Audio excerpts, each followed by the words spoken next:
우리는 흔히 조선의 궁궐을 떠올릴 때 화려한 비단옷을 입고 품격을 지키는 상궁과 궁녀들을 생각합니다. 하지만 그들이 우아하게 차 한 잔을 마시고 시를 읊을 때 그 발치 아래에서 그들의 요강을 비우고 그들이 내뱉은 가래침을 손으로 받아내던 여인들이 있었습니다. 사람들은 무수리가 가장 낮은 존재인 줄 압니다.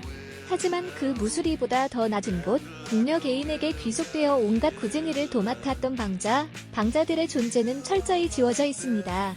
오늘은 화려한 궁중여관, 여관들의 그림자에 가려져 주인의 오물을 맨손으로 치우며 평생을 살아야 했던 방자들의 처절한 생전 기록을 추적해봅니다. 궁녀는 국가의 정식 시험을 거쳐 선발된 여성 공무원이었습니다. 품기가 있고 나라에서 월급을 받았죠. 하지만 방자는 달랐습니다.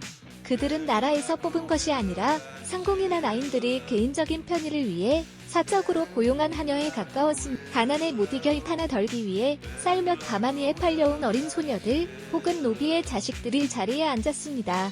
이들은 궁궐에 들어왔으면서도 정식 궁녀 명부인 내명부의 이름조차 올리지 못했습니다.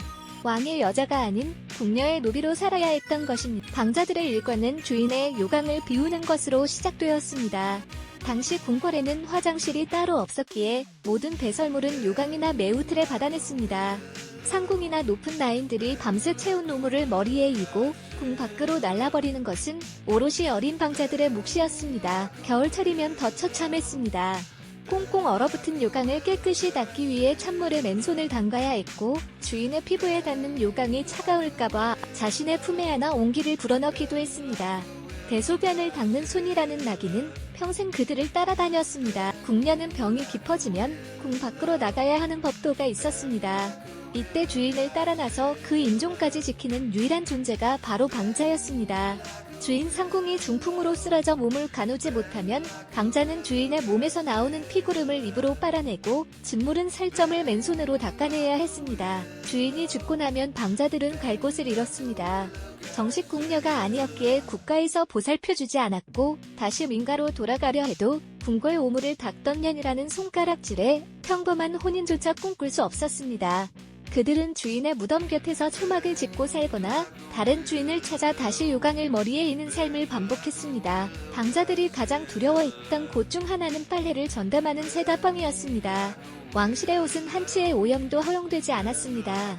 한겨울 맨추위 속에서도 방자들은 살얼음을 깨고 얼음물에 손을 집어넣어 빨래를 두드려야 했습니다. 손가락 마디마디가 동상에 걸려 터져나가고 손톱이 빠지는 일은 일상이었습니다.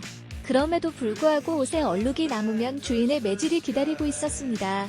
그들이 닦아낸 것은 옷의 얼룩이 아니라 화려한 조선 왕조의 자존심을 유지하기 위한 그들 자신의 수명이었습니다. 조선 500년 역사 속에서 우리는 왕의 이름과 왕비의 삶을 기억합니다.